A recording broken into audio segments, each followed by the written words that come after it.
ਤੇ ਇੱਕ ਹੱਥ ਦੇ ਨਾਲ ਤੁਸੀਂ ਫਾਰਮ ਸਾਰਾ ਹੋਲਡ ਕਰਦੇ ਹੋ, ਕੋਈ ਮੁਸ਼ਕਲ ਨਹੀਂ ਪੈਂਦੀ, ਮੁਹਤਾਜੀ ਨਹੀਂ ਮਹਿਸੂਸ ਕਰਦੇ। ਉਹਨਾਂ ਦਾ ਅੱਲਾ ਨੇ ਆਪਣਾ ਰੋਜ਼ਗਾਰ ਦਿੱਤਾ ਹੈ, ਆਪੀ ਕਰ ਰਹੇ ਨੇ। ਅਗਰ ਤੁਹਾਨੂੰ ਅਸੀਂ ਇੱਥੋਂ 10 ਲੱਖ ਲਾ ਕੇ ਤੇ ਮੁੰਡਾ ਬਾਹਰ ਭੇਜ ਛੱਡੀ ਐਂ ਬਾਹਰ ਜਾ ਕੇ 2 ਸਾਲਾਂ ਬਾਅਦ ਵੇਖ ਖਾਲੀ ਆ ਜੀ। ਬੱਕਰੀਆਂ ਤੁਹਾਡੇ ਕੋਲ ਮਾਸ਼ਾਅੱਲਾ ਸਾਰੀਆਂ ਮਲਟੀ ਬਰੀਡ ਨੇ, ਹਰ ਬਰੀਡ ਤੋਂ ਰੱਖੀ ਇੱਕ ਬਸ ਗੋਲਡ ਫਾਰਮ ਦੀ ਇਹ ਖਾਸ ਗੱਲ ਹੈ ਵੇ ਕਿ ਇਹ ਸਾਰਾ ਗੋਲਡ ਫਾਰਮ ਇੱਕ ਹੱਥ ਨਾਲ ਜਿਹੜਾ ਨਾ ਸੰਭਿਆ ਜਾ ਰਿਹਾ। ਬਿਸਮਿल्लाहिर्रहमानिर्रहीम, अस्सलाम वालेकुम ਵੀਰੋ ਤੇ ਭਰਾਓ, ਕੀ ਹਾਲ ਹੈ? ਠੀਕ ਠਾਕ ਹੋ? ਅੱਛਾ ਵੀਰੋ, ਅੱਜ ਅਸੀਂ ਆਏ ਹੋਏ ਹਾਂ ਸਲੀਮ ਗੋਲਡ ਫਾਰਮ ਸਿਆਲਕੋਟ। ਇਸ ਗੋਲਡ ਫਾਰਮ ਦੀ ਇੱਕ ਤੁਹਾਨੂੰ ਬੜੀ ਹੀ ਦਿਲਚਸਪ ਔਰ ਜ਼ਬਰਦਸਤ ਗੱਲ ਦੱਸਾਂਗਾ। ਸਭ ਤੋਂ ਖਾਸ ਚੀਜ਼ ਜਿਹੜੀ ਇੱਥੇ ਆ ਕੇ ਲੱਭੀ ਹੈ ਕਿ ਸਭ ਤੋਂ ਜ਼ਿਆਦਾ ਮੋਟੀਵੇਸ਼ਨਲ, ਕਿ ਤੁਹਾਨੂੰ ਬਾਬਾ ਜੀ ਹੋਰਾਂ ਨਾਲ ਮਿਲਾਨੇ ਆ, ਕਿਉਂਕਿ ਇਸ ਗੋਲਡ ਫਾਰਮ ਦੀ ਇਹ ਖਾਸ ਗੱਲ ਹੈ ਵੇ ਕਿ ਇਹ ਸਾਰਾ ਗੋਲਡ ਫਾਰਮ ਇੱਕ ਹੱਥ ਨਾਲ ਜਿਹੜਾ ਨਾ ਸੰਭਿਆ ਜਾ ਰਿਹਾ। ਉਹਦੀ ਵਜ੍ਹਾ ਉਹ ਤੁਹਾਨੂੰ ਹੋਰ ਦੀ ਵੀਡੀਓ 'ਚ ਅੱਗੇ ਚੱਲ ਕੇ ਪਤਾ ਚੱਲ ਜਾਏਗਾ। ਤੁਹਾਨੂੰ ਇਸ ਫਾਰਮ ਦੇ ਆਨਰ ਨਾਲ ਮਿਲਾਨੇ ਆ। अस्सलाम वालेकुम बाबा जी, क्या ਜੀ ਵਾਲੇਕੁਮ ਸਲਾਮ। ਬਾਬਾ ਜੀ ਕੀ ਨਾਮ ਹੈ? ਮੁਹੰਮਦ ਜੀ ਕਿੰਨੀ ਦੇਰ ਤੋਂ ਗੋਲਡ ਫਾਰਮਿੰਗ ਕਰਦੇ ਹੋ? ਮੈਂ ਸਾਬਣ ਬਚਪਨ ਤੇ ਲੱਗਾ ਮਤਲਬ ਪੁਰਾਣੇ ਸ਼ਿਕਾਰੀ ਹੋ? ਪੁਰਾਣੇ ਬਚਪਨ। ਹਾਂਜੀ ਸਹੀ ਹੋ ਗਿਆ। ਤੇ ਇਸ ਟਾਈਮ ਕਿੰਨਾ ਕਮਾਲ ਹੈ ਕੋਲ? ਮਾਲ ਹੈ ਮੈਂ ਸਾਰਾ ਵੀ 12 ਵੀ ਲੋਕਾਂ ਮਾਸ਼ਾਅੱਲਾ। ਤੇ ਬੱਕਰੀਆਂ ਵੀ ਤੁਹਾਡੇ ਕੋਲ ਮਾਸ਼ਾਅੱਲਾ ਸਾਰੀਆਂ ਮਲਟੀ ਬਰੀਡ ਨੇ, ਹਰ ਬਰੀਡ ਤੋਂ ਰੱਖੀ ਇੱਕ ਵਾਰ ਮਾਸ਼ਾਅੱਲਾ। ਜਿਹੜੀ ਤੋਂ ਰੱਖੀ ਹੈ ਸਿਆਲਕੋਟ ਦੀ ਬਰੀਡ ਹੈ ਤੇ ਰਹਿ ਬਹੁਤ ਘੱਟ ਗਈ ਹੈ ਲੋਕਾਂ ਕੋਲ। ਇਹ ਅਸਲ ਹੈ ਹੀ ਬੜੀ ਪਹਿਲਾਂ ਸਿਆਲਕੋਟ ਮਸ਼ਹੂਰ ਹੀ ਹੁੰਦੇ ਰਹੀ ਕੋਈ। ਸਹੀ ਹੋ ਗਿਆ, ਸਹੀ ਹੋ ਗਿਆ। ਹੁਣ ਜਿਹਦੇ ਕੋਲ ਹੈ ਉਹਨੇ ਵੀ ਵੇਚੜੀ ਹੈ।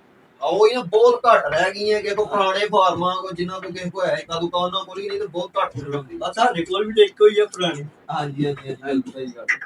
ਤੇ ਆਪਣਾ ਬੱਕਰੀਆਂ ਦੇ ਵੇਚਦੇ ਵੀ ਹੋ ਜਾਂ ਸਿਰਫ ਸ਼ੌਕ ਵਾਸਤੇ ਹੀ ਰੱਖੀਆਂ? ਨਹੀਂ ਭਾਜੀ, ਮੈਂ ਵੇਚਦਾ ਬਹੁਤ ਘੱਟ ਆ। ਸਹੀ। ਲੇਕਿਨ ਇਹ ਹੈ ਕਿ ਸ਼ੌਪ ਨਾਲ ਹੀ ਜਿਹੜੀਆਂ ਰੱਖੀਆਂ ਸ਼ੌਪ ਨਾਲ ਮੈਂ ਕੋਈ ਤਜਾਰਤ ਵਾਸਤੇ ਨਹੀਂ ਰੱਖੀ। ਸਹੀ ਸਹੀ। ਤੇ ਲੀਲੇ ਵਗੈਰਾ ਕੁਰਬਾਨੀ ਤੇ ਤਿਆਰ ਕਰਕੇ ਕਰਦੇ ਹੋ ਤੁਸੀਂ? ਉਹ ਉਹਦੇ ਵਿੱਚ ਛੇੜ ਤੱਕ। ਸਹੀ ਹੋ ਗਿਆ। ਤਾਂ ਦੁੱਧ ਸ਼ੁੱਧ ਵਗੈਰਾ ਇਹਨਾਂ ਦਾ ਘਰ ਹੀ ਯੂਜ਼ ਹੁੰਦਾ ਜਾਂ ਵੇਚਦੇ ਵੀ?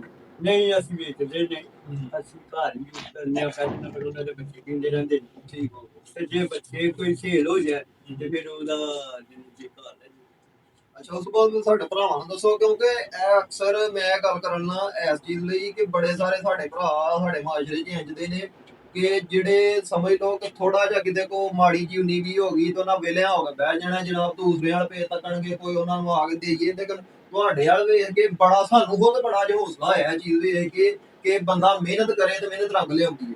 ਮਾਸ਼ਾਅੱਲਾ, ਜਿਸ ਤਰ੍ਹਾਂ ਤੁਹਾਡਾ ਮਤਲਬ ਇੱਕ ਹੱਥ ਇਹ ਕੁਦਰਤੀ ਤੌਰ ਤੇ ਜਾਂ ਕਿਤੇ ਹੱਥ ਦਾ ਹੋਇਆ ਸ਼ੁਰੂ? ਨਹੀਂ, ਇਹ ਮੇਰਾ ਕੁਦਰਤੀ ਹੈ ਬਚਪਨ ਪੈਦਾਇਸ਼ੀ। ਤੇ ਇੱਕ ਹੱਥ ਦੇ ਨਾਲ ਤੁਸੀਂ ਫਾਰਮ ਸਾਰਾ ਹੋਲਡ ਕਰਦੇ ਹੋ, ਕੋਈ ਮੁਸ਼ਕਲ ਨਹੀਂ ਪੈਂਦੀ? ਨਹੀਂ ਨਹੀਂ, ਮੇਰੇ ਵਾਸਤੇ ਕੋਈ ਮੁਸ਼ਕਲ ਨਹੀਂ ਤੇ ਇਹ ਦੇਖੋ ਮੈਂ ਤੇ ਇਹਨਾਂ ਸੋਚਿਆ ਕਿ ਜਰੂਰੀਆਂ ਮੈਂ ਮਲੰਗੀਆਂ ਨਹੀਂ ਰੱਖੀਆਂ ਹਨ। ਸਹੀ। ਤੇ ਉਦੋਂ ਤਾਂ ਜਾਨੀ ਕਿ ਮੇਰੀ ਜੇਬ ਖਾਲੀ ਨਹੀਂ ਹੋਣੀ। ਉਹਦੇ ਤੋਂ ਤੁਹਾਡੀ ਗੱਲ ਸਹੀ। ਪੱਕੀ ਫਾਰਮਿੰਗ ਦੇ ਅੱਲਾ ਦਾ ਸ਼ੁਕਰ ਹੈ, ਅੱਲਾ ਨੇ ਬਰਕਤ ਬੜੀ ਰੱਖੀ ਹੈ। ਨਹੀਂ ਨਹੀਂ, ਮੇਰੀ ਜੇਬ ਨਹੀਂ ਤੇ ਖਾਲੀ ਹੁੰਦੀ। ਮੈਂ ਹਾਲੇ ਕੋਈ ਹੋਰ ਬਿਜ਼ਨਸ ਨਹੀਂ ਦੇ। ਅਲਹਮਦੁਲਿਲਾ, ਅੱਲਾ ਦਾ ਸ਼ੁਕਰ ਹੈ।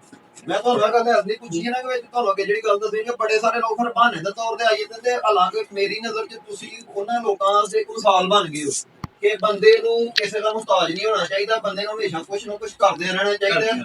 ਇਸ ਹਿਸਾਬ ਨਾਲ ਦੇਖੀ ਤੇ ਤੁਸੀਂ ਉਹਨਾਂ ਲੋਕਾਂ ਦੇ ਇੱਕ ਮਿਸਾਲ ਬਣ ਗਏ ਹੋ। ਇਹ ਅਲਹਮਦੁਲਿਲਾ ਦੇਖੋ ਅਜੇ ਇੱਕ ਕਮਰੀ ਮਾਲ ਹੈ, ਜਿਆਦਾ ਸੁਨਤ ਹੈ। ਜੀ ਜੀ, ਬਿਲਕੁਲ। ਬੱਕਰੀ ਰੱਖਣਾ ਸੁਨਤ ਹੈ। ਜਿਹੜਾ ਬੰਦਾ ਸੁਨਤ ਸਮਝ ਕੇ ਰੱਖ ਸਕਦਾ ਹੈ ਨਾ ਤੇ ਉਹਨੂੰ ਘਾਟਾ ਨਹੀਂ। ਸਹੀ ਹੋ ਗਿਆ। ਤੇ ਕਈ ਲੋਕ ਜਾਨੀ ਕਿ ਕਰਦੇ ਆ ਘਾਟਾ ਵਾਦਾ, ਉਹ ਨਹੀਂ ਕੰਮ ਹੋਣਾ ਚਾਹੀਦਾ। ਲੇਕਿਨ ਅਲਹਮਦੁਲਿਲਾ ਸਾਰੇ ਭੈਣ ਭਰਾਵਾਂ ਨੂੰ ਸ਼ੌਕ ਹੋਣਾ ਚਾਹੀਦਾ। ਬਹੁਤੀ ਨਹੀਂ, ਇੱਕ ਅੱਧ ਆਦਮੀ ਘਰ ਰੱਖਣੀ ਚਾਹੀਦੀ। ਬਿਲਕੁਲ ਸਹੀ ਗੱਲ। ਤੇ ਸਾਡੇ ਵੇਖਣ ਵਾਲੇ ਭਰਾਵਾਂ ਨੂੰ ਕੀ ਕੋਈ ਮਸ਼ਵਰਾ ਦੇਣਾ ਚਾਹੋਗੇ? ਮਾਸ਼ਾਅੱਲਾ, ਜਿੰਨਾ ਕੁ ਤੁਹਾਡਾ ਤਜਰਬਾ ਹੈ, ਜਿਹੜੇ ਕੋਈ ਨਵੇਂ ਨਵੇਂ ਭਰਾ ਸ਼ੌਕ ਕਰਨਾ ਚਾਹੁੰਦੇ ਨੇ, ਬੱਕਰੀ ਫਾਰਮਿੰਗ ਸ਼ੁਰੂ ਕਰਨਾ ਚਾਹੁੰਦੇ ਨੇ, ਤੁਹਾਨੂੰ ਕੀ ਕੋਈ ਸਲਾਹ ਦਿਓ? ਮੈਂ ਤੇ ਕਹਿੰਦਾ ਕਿ ਜਨਾਬ ਬੱਕਰੀਆਂ ਰੱਖੋ, ਬਾਹਰ ਪਾਓ ਜੀ ਤੇ ਜੇ ਅਗਰ ਤਜਾਰਤ ਕਰਨੀ ਚਾਹੋ ਤੇ ਕਰੋ। ਹੁਣ ਸਾਡੇ ਸਾਈਬਾਲ ਸਾਰੇ ਇਲਾਕੇ ਦੇ ਲੋਕੀ ਤਜਾਰਤ ਇਹਨਾਂ ਦੀ ਕਰਦੇ ਨੇ। ਸਹੀ ਗੱਲ, ਸਹੀ ਗੱਲ। ਤੇ ਅਸੀਂ ਸਾਡੇ ਲੋਕਾਂ ਦੀਆਂ ਆਪਣੀਆਂ ਜ਼ਮੀਨਾਂ ਸਭ ਕੁਝ ਆਪਣਾ ਹੈ। ਅਸੀਂ ਕੁਝ ਵੀ ਨਹੀਂ ਕਰਦੇ। ਅਸੀਂ ਇੱਥੋਂ 10 ਲੱਖ ਲਾ ਕੇ ਤੇ ਮੁੰਡਾ ਬਾਹਰ ਭੇਜ ਛੱਡੀ ਐਂ ਬਾਹਰ ਜਾ ਕੇ 2 ਸਾਲਾਂ ਬਾਅਦ ਵੇਖ ਖਾਲੀ ਆ ਜੀ। ਆਹ ਤੇ ਉਹੀ 10 ਲੱਖ ਅਗਰ ਇੱਥੇ ਬੱਕਰੀਆਂ 'ਚ ਪਾਇਆ ਹੋਏ ਤੇ ਤੁਹਾਡਾ ਕੀ ਦਿਨ ਕਿਤੋਂ ਕੰਮ ਜਾ ਸਕਦਾ? ਇਹ ਤੇ ਅੱਲਾਹ ਅੱਲਾਹ ਦੀ ਹੁਕਮ ਨਾਲ ਕਿਤੇ ਤੇ ਕਿਤੇ ਬੰਦਾ ਕੀੜੀ ਟੂੜੀ ਦੀ ਮਾਰਦੇ ਲੈ ਜੀ। ਸਹੀ।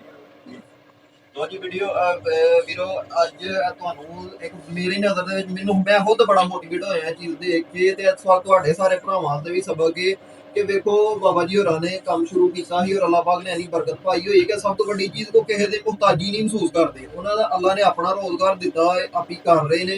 ਅਗਰ ਤੁਹਾਨੂੰ ਵੀਡੀਓ ਚੰਗੀ ਲੱਗੀ ਤਾਂ ਵੀਡੀਓ ਨੂੰ ਲਾਈਕ ਕਰਕੇ ਸ਼ੇਅਰ ਕਰੋ ਦੂਸਰੇ ਭਰਾਵਾਂ ਤੱਕ। ਇਨਸ਼ਾਅੱਲਾ ਅੱਗੇ ਤੁਹਾਨੂੰ ਨਵੀਂ ਵੀਡੀਓ ਦੇ ਨਾਲ ਫੇਰ ਹਾਜ਼ਰ ਹੋਵਾਂਗੇ ਤੁਹਾਡੀ ਖਿਦਮਤ 'ਚ। ਉਦੋਂ ਤੱਕ ਅੱਲਾਹ ਹਾਫ਼ਿਜ਼।